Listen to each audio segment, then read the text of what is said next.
What's in a name? That which we call a rose by any other name would smell as sweet.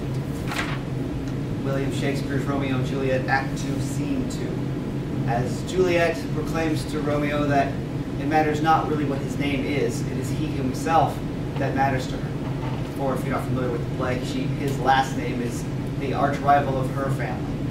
And so they argue about that's not having. But it inspired me to think, what is in a name? How many of our names impact who we are, who we think we are, how we consider ourselves? When Tracy and I were expecting our firstborn, we did all sorts of machinations to come up with how we would decide on the name. We had our own lists and we compared them, we talked, we read books, and we said, okay, here's our names I do not want. For whatever reason, ex-lovers, people we just hated, or just a name that just rankled us. And then we had our list of names we did want.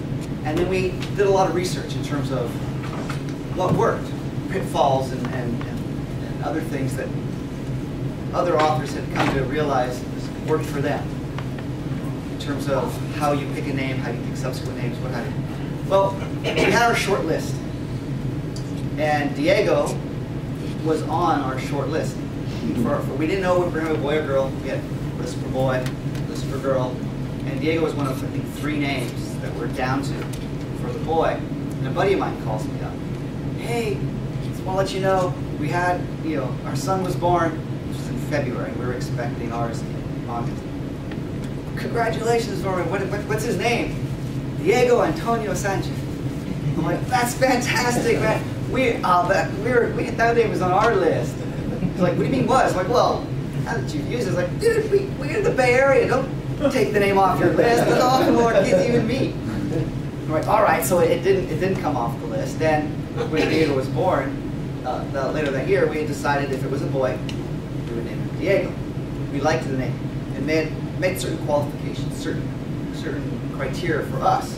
For me in particular, it had to be easy to spell. Growing up with the last name Hinojosa, people struggled with it. Go to southern Texas, you can't throw a rock without hitting someone named Hinojosa. But around here, it's an unusual name. People don't necessarily identify it as Hispanic, so that makes it even harder for them to spell. So I'm like, his first name has got to be easy to spell. We'd agreed that we wanted the name to flow with his last name, that is a Hispanic last name, so we wanted the first name, the middle name, to flow as well, so it kind of felt the same. I was named Arthur, not Arturo. My dad was Arturo. My grandfather was Arturo, and I was named Arthur, Jr. But my dad's name's Arturo, and my granddad's name's Arturo. So I grew up, first 12 years of my life, I thought my name was Arturo the Third. And it wasn't until I actually looked at my birth certificate that I'm like, Mom? Did they just mistranslate? She's like, no, we wanted Arthur. Your brother's name's Edward. She had this thing for kings, I don't know. British kings. But anyway, so we settled on Diego Joaquin Hinojosa. And we didn't tell anybody until he was born. And it got a lot of favorable reviews. There wasn't a lot of Diegos in culture or known, per se. It met our criteria. It's easy enough to spell, at least in California. Most people can spell Diego because they just think San Diego and they've seen the word. It's not that hard. And as Diego grew up and became familiar with his name and grew conscious that that was his name and it differentiated from others, he really liked his name. Kids really liked saying his name. They could say it relatively easy. Most kids could. Every now and then, Diego. People had, little kids, but it was usually something that kids got pretty easily. He got it very quickly. He could spell it really soon. And he was thrilled. And then he goes into preschool and, oh, Diego, kids liked the name. And then in grade school, he starts off in kindergarten. And Diego, kids really like that name. About 2 weeks after school began, as a kindergarten, the network Nickelodeon created a spin-off show from Dora the Explorer.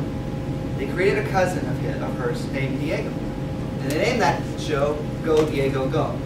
So now all his peers, they're not too old for Go Diego yet, they're kindergartens, they're seeing this, or they have younger siblings who are seeing this show ad nauseum. And so there's if you've ever seen the show, it's kind of a fun show. So there's a positive association with Diego, which just sort of helped him along to a point. Now, when you're cheering for someone, you usually say go. Go Mark, go Mark, go Alan, go Brian, go Go Tracy, go, go, go, right? If I'm watching a sporting event, this is a natural utterance of mine. So, when Diego found himself in some classroom competition, and it was his turn, and he shook off, the kids just started shouting, "Go, Diego, go!" And they all, go, and they started singing the song. Go, Diego, go! Go, Diego, go! And he did not like this. For the first time, he did not like being called Diego, or more important, he did not like people teasing him for his name, Diego. And it really upset him. He came home, it's like, "Hey, how's your day? Oh, it was all right, but kids tease me." My dad, Papa Bear, radar goes up. "What do you mean they teased you?" "Well, they chanted, 'Go, Diego, go.'" "So?" "Well, I don't like it." It's like, why not? "What else are they going to say when they're cheering you on?" It's like, "Well, they're singing the song from the show." Like, "And this upsets you?" It's like, "Well, yeah, because he's not the kid in the show." Like, "So it upsets you to be compared to a exploring guy with a pet jaguar and a magic rope?" "Yes." "All right." So I tried this rational approach. I'm like, "Diego, if Go Diego Go is the worst you ever get teased because your name, consider yourself blessed, man. I was already farty. I was already farty, had a party, all the pigs were there. And the best comeback I could come up with is, "Yeah, I invited you all." And that sucked. That was just the weakest thing, right? If all they can come up with is "Go Diego Go," and got it made. He didn't see it that way. But it wasn't always that way. When he was younger, and we took our first flight to San Diego, and we're sitting there, and we're going to get in line quick because we got this little kid to help us get in line quick.